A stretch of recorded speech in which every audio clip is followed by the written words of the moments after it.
안녕하세요. 공간과 시간의 인식론, 그 10번째 강의를 시작하겠습니다. 저는 경북대학교 철학과 문장수입니다. 본 연구는 2021년 대한민국 교육부와 한국연구재단의 지원을 받아 수행된 연구임을 밝힙니다. 오늘 우리는 아리스토텔레스의 시공간 이론에 대해 깊이 탐구해 볼 예정입니다. 특히 장소, 즉 토포스와 시간, 크로노스, 그리고 운동, 키네시스라는 세 가지 핵심 철학적 개념에 초점을 맞출 것입니다. 먼저 아리스토텔레스의 장소 이론부터 살펴보겠습니다. 아리스토텔레스에게 장소는 우리가 흔히 생각하는 추상적인 공간이 아니라 어떤 물체를 포괄하는 경계로서 정의됩니다. 아리스토텔레스는 장소를 그 물체를 포함하는 움직이지 않는 경계라고 정의했습니다. 이를 이해하기 위해 그는 그릇의 비유를 들었습니다. 장소는 마치 물체를 담는 그릇과 같지만 그 물체 자체의 연장이나 속성은 아닙니다. 중요한 점은 장소의 부동성인데요.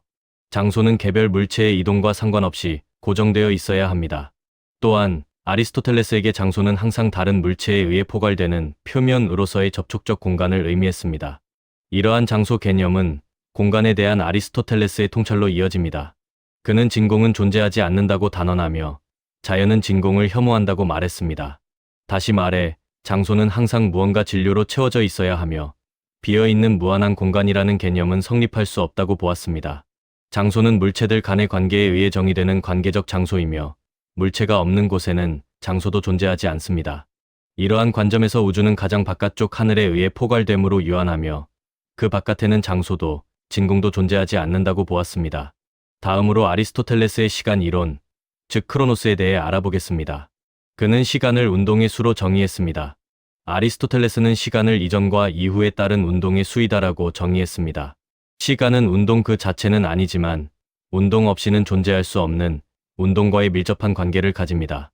그는 시간을 운동의 전후 단계를 구분하고 측정할 때 비로소 성립하는 수로 보았습니다. 그리고 현재는 과거와 미래를 나누는 경계점으로서 시간의 연속성을 보장하는 중요한 역할을 합니다. 이러한 시간 개념에는 시간의 주관성과 객관성에 대한 논의가 담겨 있습니다. 시간이 수라면 그것을 세는 존재, 즉 영혼이나 지성이 필요합니다. 만약 지성이 없다면 수로서의 시간도 존재할 수 없다는 주관적 측면을 가집니다. 동시에 아리스토텔레스는 순환하는 시간을 강조했습니다.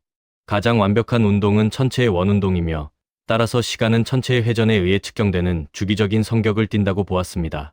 세 번째로 아리스토텔레스의 역학 및 운동 이론, 키네시스입니다. 이는 그의 목적론적 세계관과 변화의 원리를 이해하는데 핵심적인 부분입니다. 아리스토텔레스에게 운동이란 잠재태가 그 잠재적인 성격을 유지하면서 현실태로 이행하는 과정, 즉 현실화의 과정입니다. 이를 영어로는 motion equals actualization of potential as such라고 표현할 수 있습니다. 여기서 운동은 단순한 위치 이동뿐만 아니라 양적 변화, 질적 변화, 그리고 생성과 소멸까지 모두 포함하는 광범위한 개념입니다. 아리스토텔레스는 운동을 크게 두 가지로 분류했습니다. 첫째는 자연적 운동입니다. 이는 사물이 자신의 본성에 따라 본래의 장소로 되돌아가려는 운동으로, 예를 들어 흙과 물은 아래로, 공기와 불은 위로 향하는 것을 말합니다. 둘째는 강제적 운동입니다. 이는 외부에서 힘이 가해져 본성을 거스르는 운동을 뜻합니다. 아리스토텔레스는 이 경우 힘이 끊어지면 운동도 멈춘다고 보았는데 이는 투사체의 역설로 이어지기도 했습니다. 마지막으로 아리스토텔레스의 우주론과 부동의 동자 개념을 살펴보겠습니다.